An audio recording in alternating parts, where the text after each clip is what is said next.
Bradesco. Entre nós, você vem primeiro. Boa noite. Boa noite. A Polícia Militar fez uma operação para tentar prender os motociclistas que atropelaram e mataram um soldado em São Paulo. O corpo de Lucas Bernardo foi enterrado hoje. O PM atuava numa blitz quando foi atingido. O caixão coberto com uma bandeira do Brasil foi carregado por colegas da corporação, numa cerimônia restrita à família e amigos. Menino bom, exercendo aquilo que ele queria exercer, que era a polícia. Nunca me deu um pinguinho de trabalho. O soldado participava de uma blitz neste ponto, na zona norte de São Paulo. Perto das 3 horas da manhã, ele deu ordem de parada para um grupo de motociclistas em alta velocidade. Eles ignoraram e atingiram em cheio o policial. Tudo foi registrado por câmeras de segurança. Os motociclistas não pararam após o atropelamento do soldado e fugiram sem prestar socorro. Os colegas que acompanhavam Lucas chamaram uma ambulância. Ele chegou a ser levado a um hospital, mas não resistiu. Hoje, uma operação foi realizada na região para tentar prender os suspeitos. Até o momento, ninguém foi identificado. O caso é investigado pela Polícia Civil como homicídio.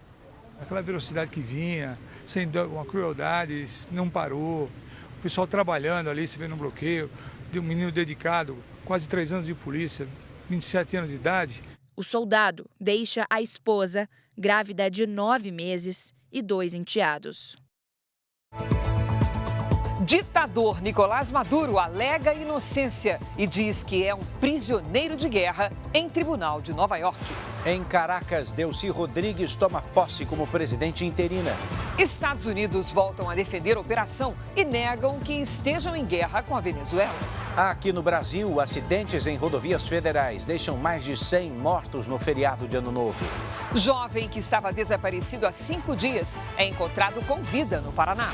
A Anvisa libera estudo clínico com um medicamento experimental para tratar lesões na medula. E a volta de Gabigol ao Santos para fazer dupla de ataque com Neymar.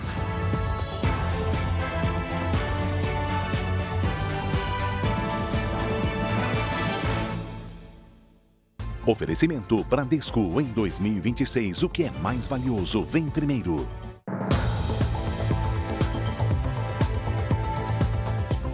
Os arredores do Aeroporto Internacional de São Paulo, em Guarulhos, e do Aeroporto de Congonhas, na zona sul da capital paulista, são os locais que concentram o maior número de multas de trânsito no estado paulista. Parar em local proibido dirigir usando o celular são as infrações mais comuns. Basta puxar o assunto que os relatos de multas nos aeroportos logo aparecem. Rapaz, já tomei umas 3 multas aqui já. Acho que eu fui pegar o celular para mandar mensagem e tal, aí multaram. Dei uma paradinha ali embaixo para desembarcar uma passageira e tinha um agente ali da CET, já meteu a careta. Um levantamento obtido via Lei de Acesso à Informação junto ao Detran de São Paulo mostra que o número de infrações de trânsito registradas nos 2 principais aeroportos de São Paulo, Cumbica e Congonhas, aumentou 12,7% em 2025, na comparação com 2024. Foram 1.194 multas aplicadas nessas áreas. Apesar de boa parte dos motoristas dizer que recebeu multa por parar o carro em local proibido, dirigir usando o celular liderou o número de infrações em Congonhas e no Aeroporto Internacional em Guarulhos em 2025. A infração é gravíssima, com multa de R$ 293 e perda de 7 pontos na carteira de habilitação. Normalmente a pessoa está combinando de pegar outra no aeroporto ou mexendo no celular para achar a localização exata pelo GPS e acaba incorrendo nessa infração de trânsito. Só pelo uso de celular no embarque e desembarque dos 2 aeroportos, foram 226 multas no ano passado. Na sequência, aparece a infração por conduzir o veículo com licenciamento atrasado, com 192 multas. Por transitar na faixa de circulação exclusiva, foram 161 infrações. E não tem muita opção para você. Você tem que desembarcar o passageiro e às vezes não tem vaga, né? O período da manhã é quando os motoristas mais são autuados. O que eu oriento é a pessoa estacionar o carro no local fora da via, combinar com a outra pessoa que vai ser buscada, para que essa operação ocorra no menor tempo possível. 5 turistas estrangeiros foram presos por praticar assaltos durante o feriado prolongado no Rio de Janeiro. Câmeras de segurança flagram o suspeito mexendo em uma bolsa que havia sido furtada no restaurante de uma pousada em Arraial do Cabo, na região dos Lagos. Ele retira o dinheiro, abandona a bolsa em um jardim e vai embora. O homem é um turista argentino e foi preso em um condomínio onde estava hospedado. Com ele, os agentes recuperaram moedas brasileira, americana e argentina no valor equivalente a R$2.000. Ao ser preso, ele confessou o crime. O dono da bolsa também é da Argentina.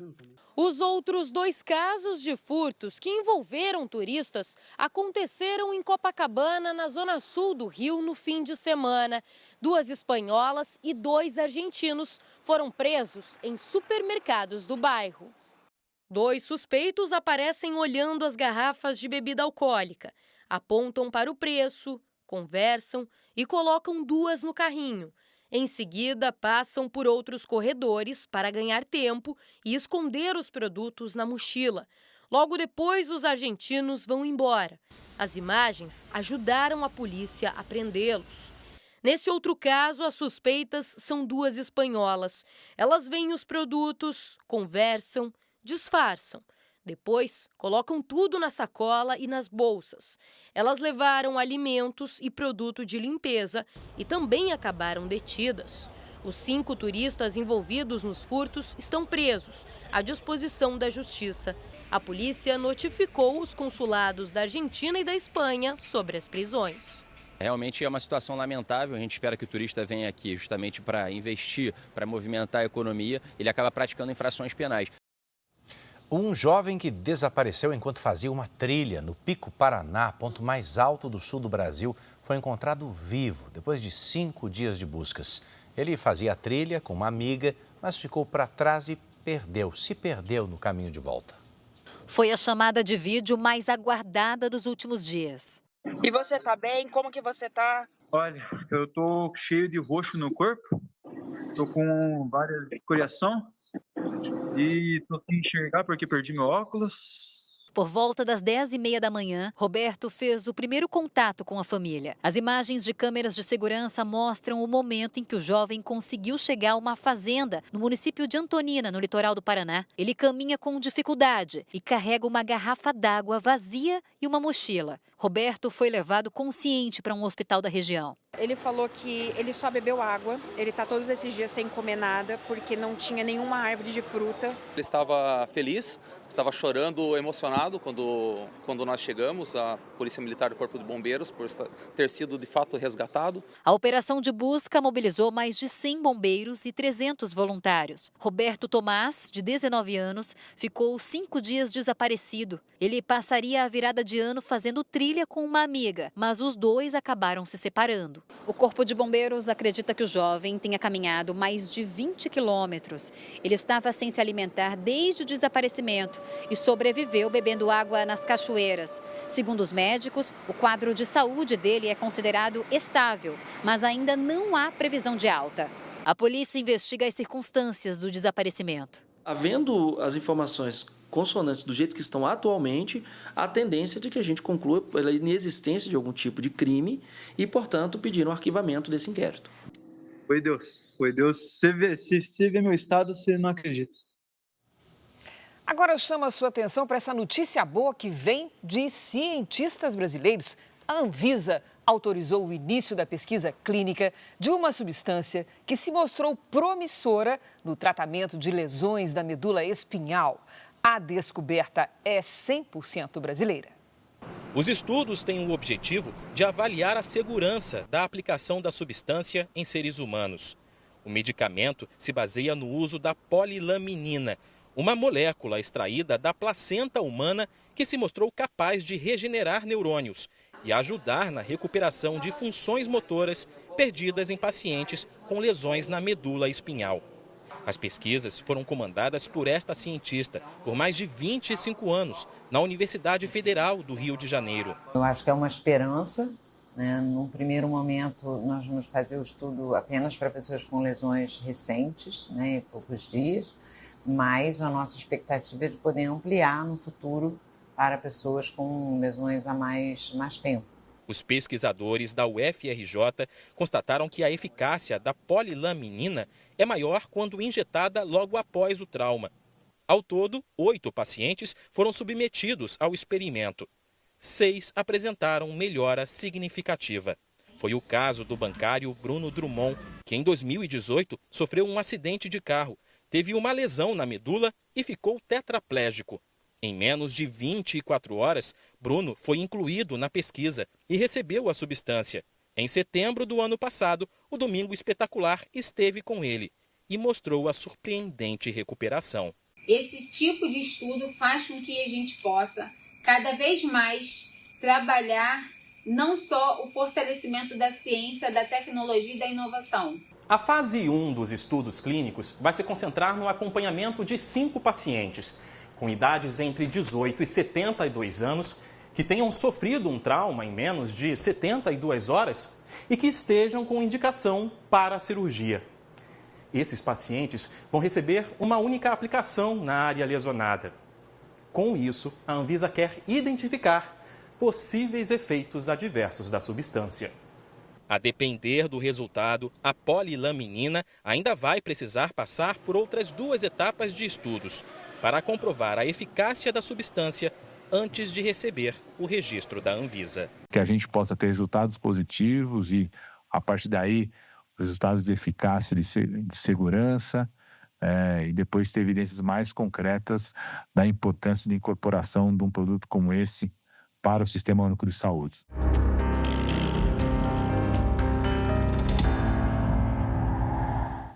O ex-presidente Nicolás Maduro e a mulher dele, Cília Flores, se declararam hoje inocentes. Diante de um juiz no Tribunal de Nova York, Maduro ainda alegou que é um prisioneiro de guerra e que foi sequestrado pelo governo americano. O casal deixou o centro de detenção bem cedo, às 7 horas no horário local. O carro blindado deixou os dois num pátio. De uniforme prisional, Maduro estava algemado e mancava. Ele e a esposa Cília Flores foram levados de helicóptero até um ponto mais próximo do tribunal. De lá, um outro comboio levou o casal até o local da audiência. Na porta do tribunal, manifestantes contra e a favor do ex-presidente. Jornalistas podem acompanhar as audiências, mas imagens são proibidas. A tradição é descrever o que acontece com desenhos. Nicolás Maduro estava sentado ao lado de Cília Flores. Os dois usavam fones para ouvir a tradução simultânea. Maduro contratou um dos advogados mais conhecidos dos Estados Unidos. Barry Pollack defendeu Julian Assange, o ativista conhecido por publicar documentos secretos do governo americano. Ele fez um acordo para conseguir a liberdade. Outro nome conhecido comandou a audiência, o juiz Alvin Hellerstein, de 92 anos, que já esteve à frente de casos como o do produtor de cinema Harvey Weinstein, condenado por abuso sexual. Nesse tribunal, Nicolás Maduro disse que é inocente. Se apresentou como presidente da Venezuela, afirmou ter sido sequestrado pelo governo americano e se declarou prisioneiro de guerra. A audiência é uma formalidade da justiça, quando os acusados tomam conhecimento oficial das acusações que enfrentam. Maduro foi denunciado por 4 crimes ligados ao tráfico de drogas, que incluem importação de cocaína. Os advogados de defesa disseram que Cília foi ferida durante a operação na Venezuela e que o casal precisa de atenção especial.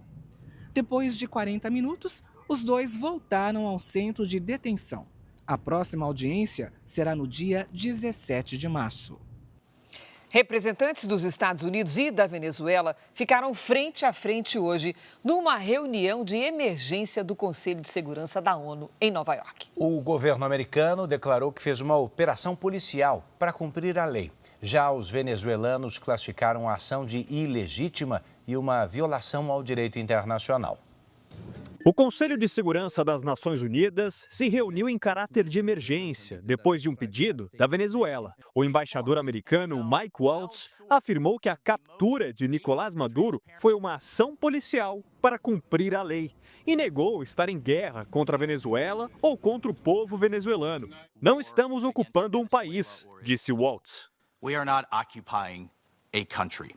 A Venezuela classificou a operação como ilegítima. Hoje não é apenas a soberania da Venezuela que está em jogo. Está em jogo a credibilidade do direito internacional, declarou o embaixador venezuelano Samuel Moncada. A operação americana também foi criticada por países como China, Rússia e Colômbia. O Brasil seguiu na mesma linha.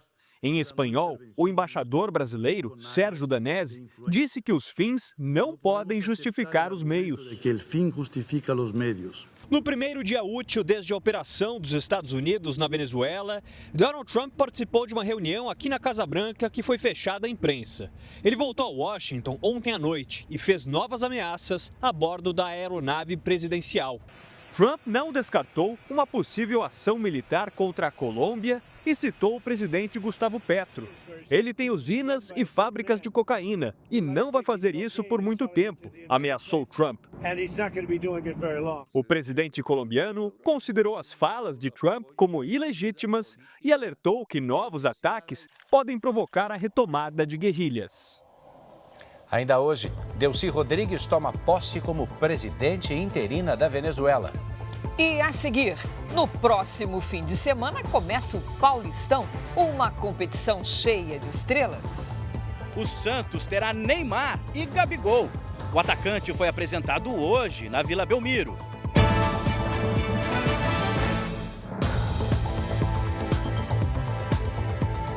Estamos de volta com o Campeonato Paulista, que começa nesse final de semana com transmissão da Record R7 e Record Plus. Os times reforçaram as equipes para, claro, brilhar na temporada. O Bruno Lohans está com a gente para trazer essa informação. Oi, Bruno, boa noite. O Santos é um desses clubes. Conseguiu renovar com o Neymar, trouxe um antigo conhecido da torcida para formar aquele ataque artilheiro matador. Tá aqui, ó. Gabriel Barbosa, boa noite, Cris, boa noite, Edu. Boa noite para você que acompanha o JR. As estrelas do maior estadual do país vão entrar em campo e o Santos terá Gabriel Barbosa, o Gabigol, ao lado de Neymar. O atacante foi apresentado hoje. Gabigol chegou trazendo curiosidade e, ao mesmo tempo, confiança à torcida. O número 9 que a gente precisa. O atacante estava no Cruzeiro e vai vestir a camisa do Santos pela terceira vez. Poder voltar para a Vila, poder voltar para minha casa, no meu time do coração, é muito bom para mim. Eu me sinto muito bem, muito feliz. Gabriel começou a carreira aqui no Santos. Chegou ao clube com apenas 8 anos. Por isso, também é um menino da Vila. Assim como Neymar e Rodrigo, Gabigol é mais um raio que caiu na casa onde reinou Pelé. As duas joias caseiras jogaram pelo Santos apenas uma vez. Foi em 2013, na estreia de Gabigol como profissional, que coincidiu com a despedida de Neymar do Peixe. O camisa 10, que se recupera de uma cirurgia no joelho, é o maior artilheiro deste século no Paulistão, com 53 gols. O que a gente realmente quer, não só eu como todos os jogadores, é ajudar ele a estar 100%. O Gabriel e o Neymar, eles têm a cara do Santos, jogadores revelados pelo Santos, aquela aura dos meninos da Vila, e eles são jogadores que podem ser complementares. Isso vai ser ótimo para o Santos e muito bom para o campeonato. A dupla santista quer brilhar entre os elencos estrelados do Paulistão. No Corinthians, os holofotes seguem em Memphis Depay. E o maior artilheiro da história da seleção da Holanda faz até a música para conquistar a torcida. As estrelas do maior e mais importante estadual do país entram em campo a partir deste fim de semana. Sábado, a Portuguesa pega o Palmeiras, de Vitor Roque, às 8 da noite. Domingo, no mesmo horário, o Mirassol recebe o São Paulo, de Lucas Moura. Tudo com transmissão ao vivo da Record, R7 e Record Plus. Enquanto o Paulistão não começa, os meninos da base brilham na Copa São Paulo de Futebol Júnior, competição que você confere aqui na Record News, R7 e Record Plus. A primeira rodada foi de muitos gols.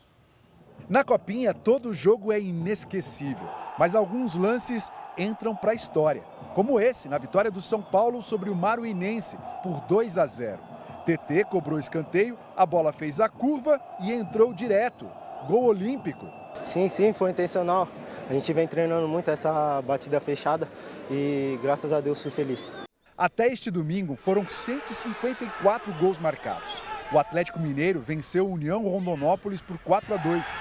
O Santos fez 3-0 no Real Brasília. O Red Bull Bragantino aplicou a maior goleada, 6-1 no Figueirense.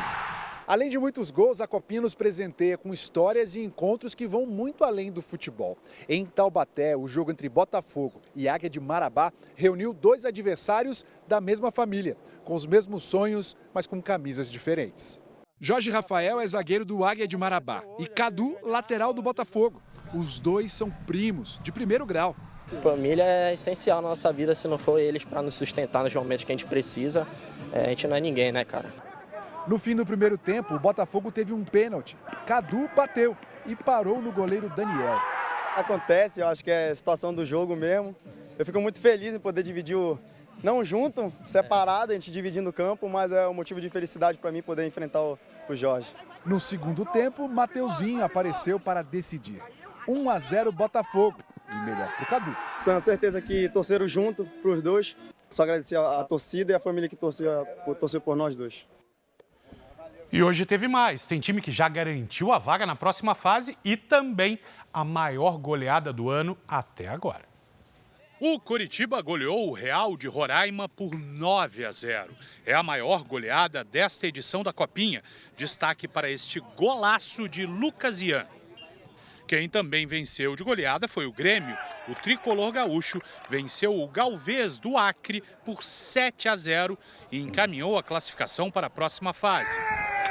Quem já está garantida na segunda fase é a Ponte Preta, que venceu o Meia-Noite, equipe do interior de São Paulo, por 2-0.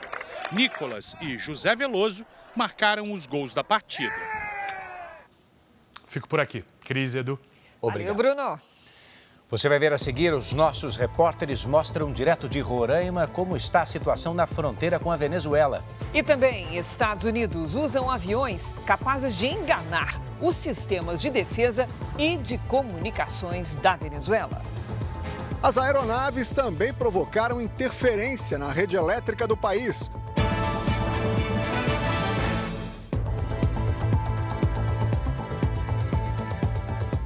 Mais de 100 militares do Exército Brasileiro fazem o patrulhamento da fronteira com a Venezuela, em Roraima, depois da captura do ditador Nicolás Maduro. O governo do estado pediu o fechamento temporário da fronteira. O repórter Ari Peixoto está na região e acompanha o movimento dos dois lados.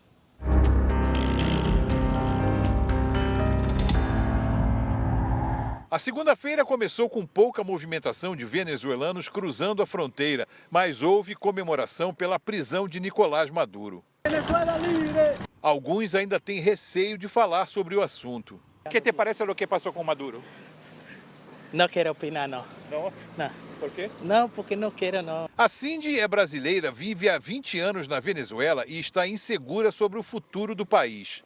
É a incerteza do que vem para o futuro. Nesse ano, se vai ter eleição, se não vai ter, se vai se manter no poder o pessoal que já está. Apesar da tensão no outro lado da fronteira, a situação em Pacaraima, no estado de Roraima, foi tranquila hoje. Os atendimentos no posto de triagem da Operação Acolhida, do governo federal, e o controle migratório da Polícia Federal foram retomados. Neste primeiro dia útil depois da prisão de Nicolás Maduro no último sábado, a expectativa de um grande movimento de carros e pessoas na fronteira Brasil-Venezuela aqui em Pacaraima acabou não se confirmando. Por isso, como não houve esse aumento no fluxo migratório, o Exército Brasileiro acabou decidindo não reforçar o efetivo de militares aqui na região. No momento, nós não reforçamos, não houve a necessidade de reforço. Fluxo de imigrantes, vindo da Venezuela para o Brasil ele se mantém estável. Segundo o governo do estado, hoje quase 190 mil venezuelanos vivem em Roraima, o que corresponde a 20% da população.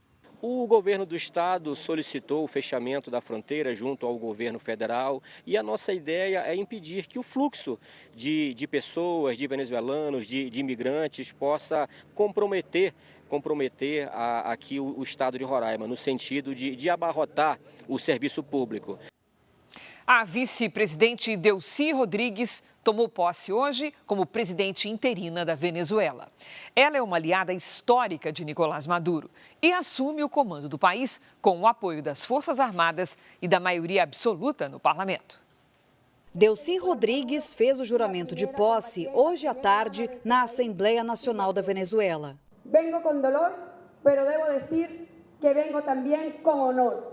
Aliada de Maduro e uma das figuras centrais do regime venezuelano, Delcy Rodrigues conseguiu o apoio das Forças Armadas e o consentimento do governo de Donald Trump para assumir o poder.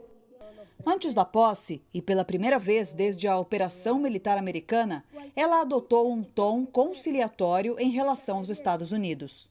Em uma rede social, Delcy Rodrigues convidou o governo americano a construir uma agenda de cooperação e desenvolvimento compartilhado, respeitando a legalidade internacional. Também tomaram posse hoje os parlamentares eleitos em maio do ano passado. A nova Assembleia tem maioria governista. Dos 285 deputados, 256 apoiam o regime de Nicolás Maduro. Entre eles está Nicolás Maduro Guerra, conhecido como Nicolásito. O filho de Maduro ofereceu apoio incondicional à presidente interina. La patria está em buenas manos, papá. E pronto nos vamos a abraçar aqui em Venezuela. Já o deputado chavista Jorge Rodrigues, irmão da presidente interina, foi reeleito para a presidência do parlamento. Fontes do Palácio do Planalto, em Brasília, confirmaram que houve uma conversa por telefone entre o presidente Lula e Delcy Rodrigues no sábado. Ela ainda não havia sido nomeada presidente interina e o contato teria tratado da situação do país depois da ação americana. Nesta segunda-feira, o líder da oposição venezuelana, Juan Guaidó, voltou a pedir a libertação de mais de 800 presos políticos e o retorno dos exilados. A Venezuela tem uma das maiores reservas de petróleo do planeta, mas responde por menos de 1% da produção mundial. Segundo especialistas ouvidos pelo Jornal da Record, a ação americana no país não deve interferir na exploração de petróleo por parte do Brasil. A Venezuela possui as maiores reservas de petróleo do mundo, seguida pela Arábia Saudita e pelo Canadá. Os Estados Unidos estão em 9º lugar. O Brasil é o 16º nesse ranking. Em outubro, o IBAMA autorizou a Petrobras a perfurar em águas profundas, a 175 quilômetros da costa do Amapá e a mais de 500 quilômetros da foz do rio Amazonas. A região é considerada uma nova fronteira de exploração de petróleo. A margem equatorial brasileira, que vai do Amapá até o Rio Grande do Norte, está próxima ao território de Essequibo, na Guiana. A Venezuela já reivindicou a região, que é rica em petróleo. O petróleo venezuelano é um petróleo pesado e há várias refinarias de petróleo americanas que foram construídas e otimizadas justamente para esse petróleo. Na margem equatorial, o petróleo é leve. O petróleo tem outra característica. Ele não seria adequado para esse tipo de indústria. Em 2025, a Venezuela produziu cerca de 1 milhão de barris de petróleo por dia, o que representa menos de 1% da produção mundial. Com menos reservas, o Brasil produziu bem mais. Foram 3 milhões e 700 mil barris por dia só em novembro, segundo a Agência Nacional de Petróleo. A ação americana na Venezuela e o interesse em aumentar a produção de petróleo mexem com as cotações. O valor do barril oscila entre 57 e 61 dólares. Apesar disso, especialistas dizem que não haverá influência na exploração de novas reservas. O Brasil né, não tem que ter nenhum temor, pelo menos até esse momento, porque esse petróleo ele não é um petróleo que já está disponível da margem equatorial. Não viria um vínculo tão direto o que está acontecendo na Venezuela com a margem equatorial, porque esse petróleo não está disponível. Outros especialistas ouvidos aqui pelo Jornal da Record dizem que essa primeira operação dos Estados Unidos na América do Sul e a queda de Maduro podem sim trazer instabilidade para toda a região. A captura de Maduro acentua uma divisão política na América Latina, segundo essa especialista. De um lado, países que apoiam as ações de Trump. Do outro, governos que são contra as intervenções. Existem governos, especificamente na América Latina, que são muito voltados para angariar as políticas do Trump e comprar justamente esse referendo. O outro lado da moeda, por exemplo, encabeçado pela Colômbia, tendo também como exponenciais o México e o Brasil, contrárias a essas ações intervencionistas dos Estados Unidos em países latino-americanos. O grande, orquestrador dessa revolta contra a ação dos Estados Unidos foi principalmente o Petro, presidente da Colômbia. Depois da captura do ditador, o primeiro impacto apontado é a crise migratória, que afeta diretamente Colômbia e Brasil. Os venezuelanos que se encontram em território da Venezuela não saberem muito bem como é que vai se dar a reestruturação dessa institucionalidade venezuelana.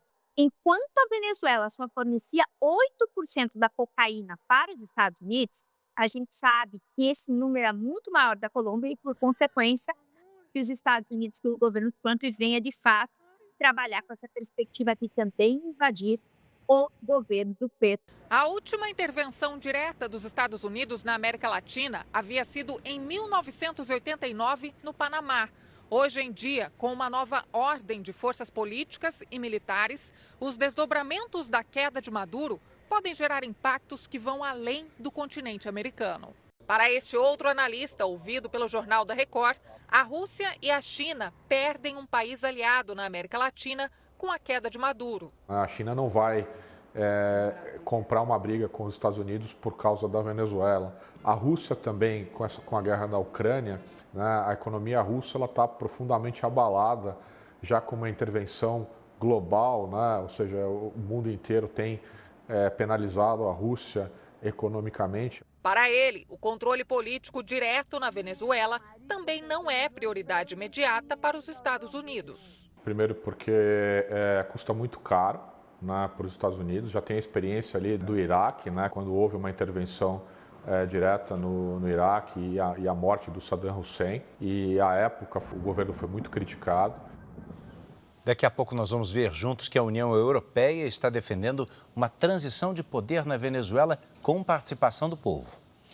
Veja que grave, os feriados de fim de ano tiveram aumento de mortes nas rodovias brasileiras. O maior número de acidentes foi de colisões frontais. As imagens mostram a violência da batida. O acidente foi na noite de domingo, na BR-116, próximo da cidade de Caraí, em Minas Gerais. O carro em que a família viajava foi atingido de frente por outro que vinha em sentido contrário. Leandro da Silva, Sueli Vieira e a filha deles, Ana, de 7 anos, morreram.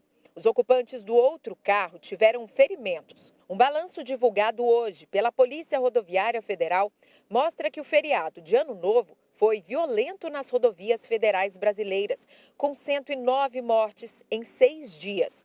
Um aumento de quase 40% em relação ao mesmo período do ano passado. O número de acidentes também subiu, passou de 1.063 para 1.152. Minas Gerais lidera com 193 registros. Em seguida aparecem Santa Catarina e Paraná. Nas rodovias federais concedidas à iniciativa privada, o cenário de aumento de acidentes e mortes é semelhante. De acordo com a Agência Nacional de Transportes Terrestres, o número de acidentes cresceu 21% e o de mortes mais que dobrou, com 59 registros. Um dos casos mais graves, em Pelotas, Rio Grande do Sul, 11 pessoas que estavam em um ônibus morreram também na BR-116. O veículo foi atingido por uma carreta que invadiu a pista contrária. Infelizmente, tivemos colisões frontais que o principal causador é justamente falha humana. Se há atenção, prudência e perícia e não há negligência, você evita e mitiga muito esses fatos. Olha, pegar ônibus já está mais caro em Salvador, no Rio de Janeiro, em Belo Horizonte, Fortaleza e Florianópolis. Em São Paulo, a nova tarifa começa a valer amanhã. Na capital paulista, quem usa o transporte público tem até hoje para recarregar o bilhete único pelo valor atual de R$ 5,00.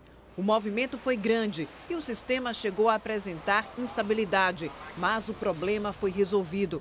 A partir de amanhã, a passagem passa a custar R$ 5,30.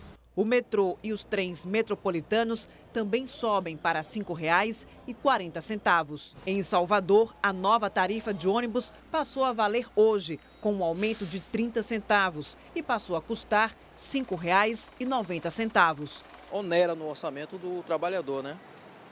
Porque o aumento do salário não acompanha, né? Infelizmente. Que é um dos transportes mais caros do país, eu acho, se não estou me enganado, e a qualidade não está deixando a desejar. O reajuste de 5,3% é para os ônibus convencionais, sistema BRT e veículos do transporte complementar.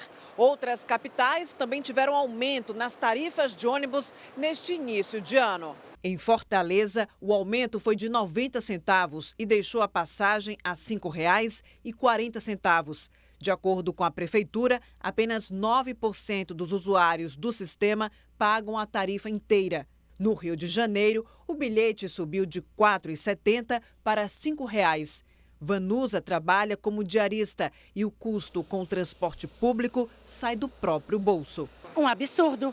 Um ônibus pequenininho, lotado, um calor desse, quase não tem nem ar. Como é que a gente vive? Em Belo Horizonte, as linhas convencionais tiveram reajuste de 8,7%. O valor foi para R$ 6,25. Segundo os passageiros, o aumento não garante a qualidade do serviço. Cada dia mais caro e o ônibus está cada vez pior. Só para você ver a fila. Florianópolis, que já tinha a passagem mais cara do país, aplicou novo reajuste que chega a 12% de aumento. A passagem custa agora R$ 7,20. 6 pessoas morreram num grave acidente provocado por uma carreta que tinha sido roubada no Paraná. Nenhum suspeito foi preso. Imagens registram o momento em que a carreta é tomada por assaltantes na BR-116, em Campina Grande do Sul, região metropolitana de Curitiba. Minutos depois, o veículo é abandonado e desce desgovernado. A carreta tomba sobre uma van. Segundo a Polícia Rodoviária Federal, o sistema de bloqueio por satélite foi acionado e parou a carreta numa subida. Ao fugir, os criminosos teriam soltado o freio de mão. Dentro da van estavam 20 passageiros e o motorista. Eles tinham saído de São Paulo com destino a Campo Largo, no Paraná. O impacto destruiu a van. 4 pessoas morreram na hora. Durante o atendimento de socorro, agentes da Polícia Rodoviária Federal confirmaram mais 2 óbitos. Como se trata de um roubo, um assalto, né? Ela vai ser encaminhada para a Delegacia de Furtos e Roubo de Carga para que seja investigado o caso em relação ao crime, a tentativa de assalto dessa carga ali e, infelizmente, também apontar os responsáveis pela morte das pessoas. Até agora, nenhum suspeito foi localizado. A polícia investiga se a morte de uma adolescente de 15 anos em São Paulo foi causada pelo consumo de bebida alcoólica com metanol. De acordo com o boletim de ocorrência, a venezuelana que morava com a família no Brasil, Sofia Del Valle Ramos, consumiu gin de uma adega da zona leste de São Paulo. A mãe encontrou a filha desacordada no dia seguinte. Sofia chegou a ser internada, mas morreu no sábado. O hospital declarou que a morte pode ter sido causada por intoxicação com metanol. O proprietário da adega foi detido hoje pela polícia. Já foram confirmados 51 casos de intoxicação no estado de São Paulo. 11 pessoas morreram. O assunto agora é o nosso bolso. 8 em cada 10 brasileiros devem reaproveitar alguns itens do material escolar do ano passado para as aulas desse ano. Mesmo assim, o gasto com a lista de materiais pode ter um impacto grande no orçamento das famílias. A dica para economizar é sempre pesquisar. Lápis, caderno, caixa de lápis de cor. Sozinhos, os preços até parecem baixos, mas somados dentro da lista... Demanda muito tempo, demanda muito gasto, né? Mas é importante. Uma conta que não tem como fugir, mas dá para economizar. Reaproveitar o que já tem em casa ajuda a enxugar a lista. Um estudo mostra que 8 em cada 10 brasileiros com filhos em idade escolar devem reaproveitar itens do ano letivo anterior nas compras para a volta às aulas. É o que a Flávia faz com a lista das filhas, de 5 e 8 anos. O que dá para usar que não está estragado dela, eu reaproveito para a mais nova, né? E a Isabela já sabe. Não pode gastar muito, né? Comparar os preços antes de sair para comprar também faz diferença. Um levantamento do Procon encontrou diferenças expressivas nos preços de itens do material escolar em diferentes papelarias. 134 itens foram analisados na capital, no interior e no litoral de São Paulo. A maior diferença de preços foi encontrada em uma caneta esferográfica. Num local, o preço era R$ 4,90, enquanto em outro, R$ 1,30. Não há tabelamento de preços com relação a esses itens, a esses materiais. Por isso que é fundamental os pais pesquisarem antes de fazer qualquer tipo de gasto, antes de fazer qualquer tipo de compra. Pesquise não só em lojas físicas, mas também pela internet, já com o frete, entre outros gastos lá previstos. Para a Adelaide, valeu a viagem. Da região metropolitana para a capital. O material das netas está garantido. Elas querem umas coisinhas diferentes, né? Então a gente conversa antes, pesquisa bem o preço, vê qual tá melhor para comprar, né? Deixa elas escolher algumas coisinhas, mas não muito, né? O Tribunal de Contas da União determinou uma inspeção no Banco Central para apurar os procedimentos que levaram à liquidação extrajudicial do Banco Master. A decisão é do relator do caso, o ministro Jonathan de Jesus. Ele considerou insuficientes as informações enviadas pelo Banco Central sem a apresentação dos documentos que fundamentaram a medida. No despacho, o ministro não descarta a adoção de uma medida cautelar que pode paralisar a liquidação do Banco Master. Procurado, o Banco Central não se manifestou. Bom, a semana começou com temperaturas mais amenas e uma sensação de frio fora de época, né? Lidiane Sayuri já está com a gente para explicar o que está acontecendo. Boa noite para você, Lid. Oi, Edu, olha só, essa condição não é comum não, viu? Essa queda nos termômetros foi provocada pela ação de uma nova massa de ar frio que avança pelo sul e influencia o sudeste. Boa noite a você, Cris, boa noite. E uma boa noite a você que está com a gente. Amanhã o dia ainda começa com temperaturas mais amenas, mas ao longo da tarde o ar frio se afasta para o oceano e volta a esquentar. Em São Paulo, dia parcialmente nublado, com chuva à tarde e à noite, faz até 28 graus. Em Belo Horizonte e em Brasília, tempo fechado, com alerta para chuva volumosa, máximas de 21 e de 22 graus.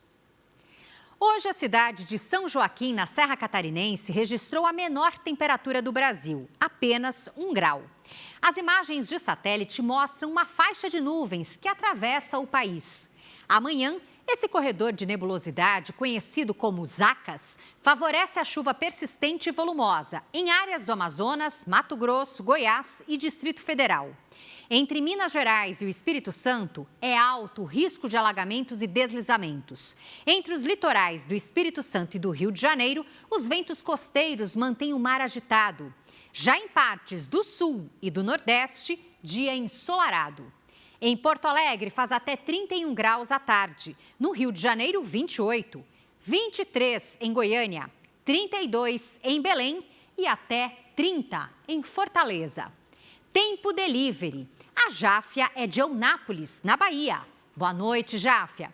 Terça-feira de sol entre nuvens e chuva passageira, faz até 29 graus. Entre quarta e quinta, tempo firme com períodos de céu nublado, máximas de 30 e de 31. O Marcos é de Cambé, no Paraná. Oi, Marcos. Terça com variação de nebulosidade até 28 graus. Na quarta, chuva fraca de manhã e à tarde, faz 29. Quinta de sol e chuva, com 29 também. Use a hashtag você no JR para fazer seu pedido de tempo delivery nas redes sociais. Edu, Cris.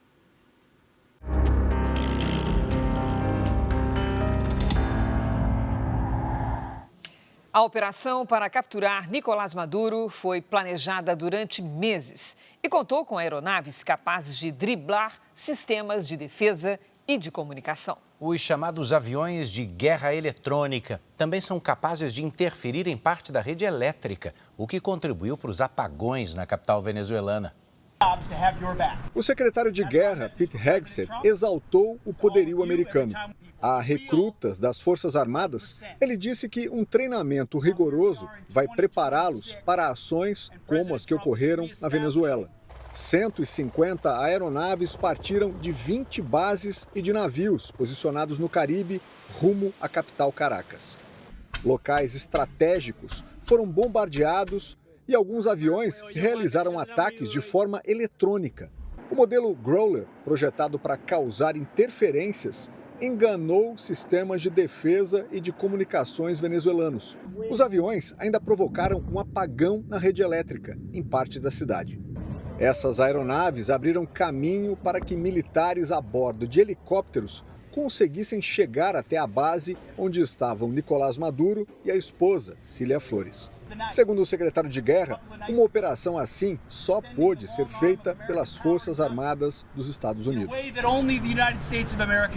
Ainda hoje, Pete Hegseth participa de uma reunião confidencial sobre a missão na Venezuela com o presidente Donald Trump e o secretário de Estado Marco Rubio. Também estarão presentes parlamentares dos partidos Democrata e Republicano. Líderes europeus cobraram uma transição política democrática na Venezuela e defenderam a participação da oposição no novo governo. A operação militar que resultou na captura do ditador Nicolás Maduro surpreendeu a União Europeia. O primeiro-ministro britânico Keir Starmer afirmou que o governo da Venezuela era ilegítimo, mas reforçou que o direito internacional é o parâmetro para julgar as ações de qualquer gestão e que cabe aos Estados Unidos justificar as operações. A Alemanha adotou um tom de cautela jurídica, destacando que o direito internacional deve ser respeitado por todos. Já a porta-voz do governo francês criticou o método usado pelos Estados Unidos para capturar Maduro. Maud Brejon afirmou que a ação não foi apoiada nem aprovada pela França. Também na Europa, o governo da Suíça determinou o bloqueio imediato de todos os bens de Nicolás Maduro e de pessoas ligadas a ele para evitar a fuga de capitais. 26 países da União Europeia divulgaram ontem uma declaração conjunta defendendo uma transição com participação do povo e respeito ao direito internacional. O único país que não assinou o documento foi a Hungria. O bloco ainda reafirmou que já não reconhecia a legitimidade do governo. A Comissão Europeia classificou o afastamento de Nicolás Maduro como uma oportunidade para uma transição democrática na Venezuela. A porta-voz do bloco acrescentou que qualquer transição política no país precisa incluir os principais nomes da oposição. Anita Ripper citou os opositores Maria Corina Machado e Edmundo González Urrutia. Segundo a Comissão Europeia, Edmundo foi o verdadeiro vencedor da eleição presidencial do ano passado. Tanto Edmundo quanto a Nobel da Paz, Maria Corina Machado, vivem atualmente no exílio. Noite de segunda-feira para lá de especial para você por aqui, hein? Daqui a pouco, 10h30 da noite, tem novidade em dose dupla na Record. A novela Chamas do Destino e a minissérie Estranho Amor.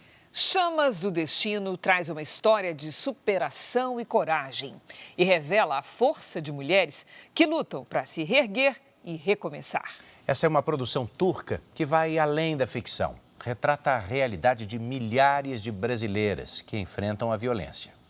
Quando eu tiro assim minha roupa e vejo essa marca em mim, eu fico assim, meu Deus, Por quê?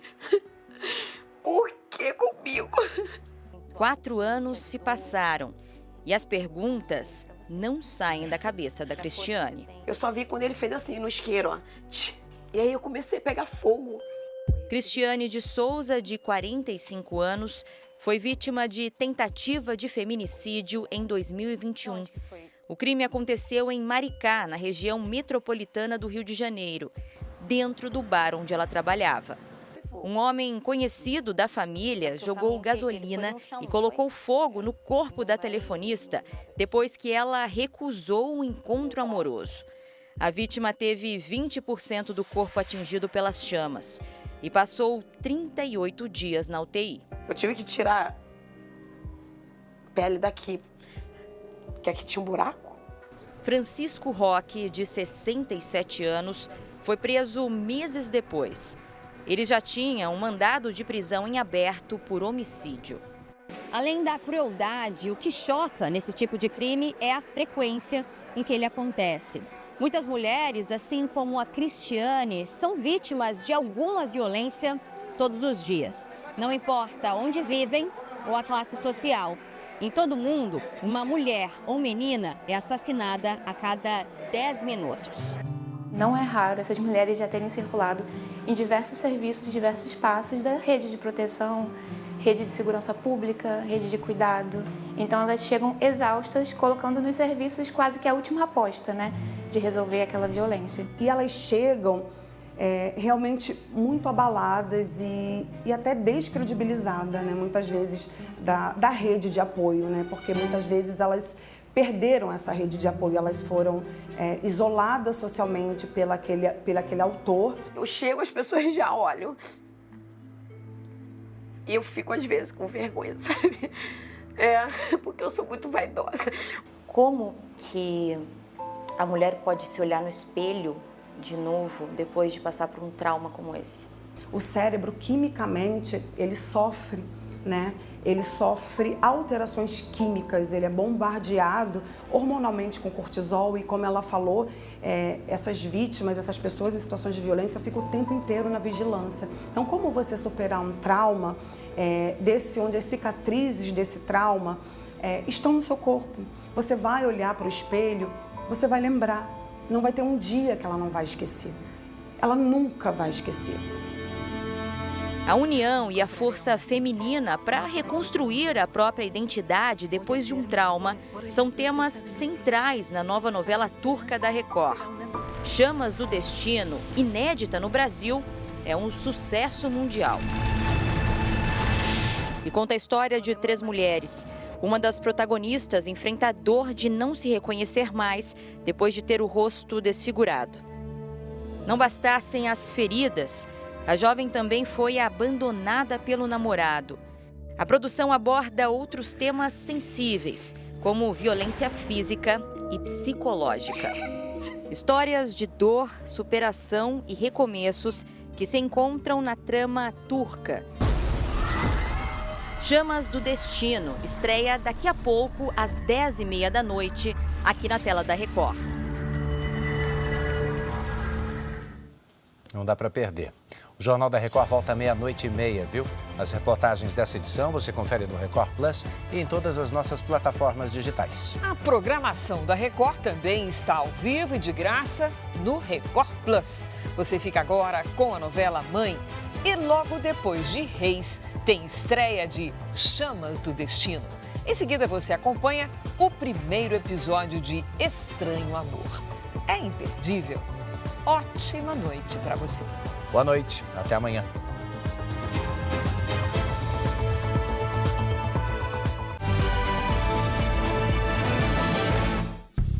Bradesco, entre nós, você vem primeiro.